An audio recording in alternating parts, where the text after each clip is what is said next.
Here at SportyHQ, we offer tournament admins over 30 different draw formats as standard to choose from, as well as the ability to create custom configurations. So there is quite the selection when choosing what formats you're going to use for each of your individual events. Today we're going to be taking a look at round robins, the different options and variations that we have, and how to set up your points to determine the standings. So here, for the purposes of the demo today, we've got an 8-person draw ready to go. Of course, if we know our seedings, we can go ahead and apply them here. Otherwise, the players are just going to get randomly placed within the draw. So once you're happy, as we are, we're going to head over to the draw page to take a look at the different options. So as you can see, we've got a drop down with all our defaults. Today, we're just going to be looking at round robins, so this first block here. And the first one that populates, one box, no finals. So when we scroll down, of course, we're going to see one box, and then that's going to automatically determine the standings. Round robins, in theory, are the fairest way to play your event. Everybody comes in with the exact same chance of winning, not determined on any sort of luck, i.e. draw. You get to play everybody, and then the organizers and whoever else is interested is getting the most amount of player data.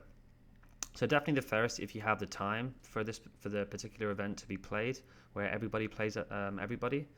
And this is an example of the box with no additional playoffs. Now we do have variations, which obviously cuts down on the amount of time being used, and we'll take a look at a couple of those right now.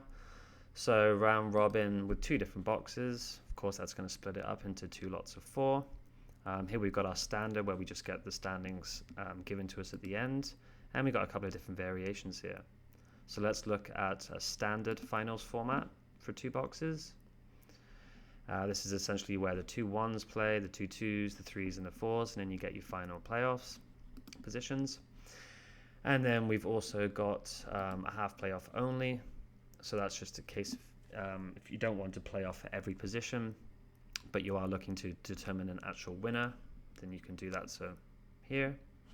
And then finally, we've got a crossover finals format. So obviously if you have multiple boxes, you can do crossovers between the top of one box and the top of another. And here you can see how it plays out. So you still get your positions, but just coming across from both sides of it there. So that's your round robins. Of course, if you have more players and you have the time, you can create 3 boxes, 4, even 8. We've not seen any more than that, but if that's the format you're after, please do let us know.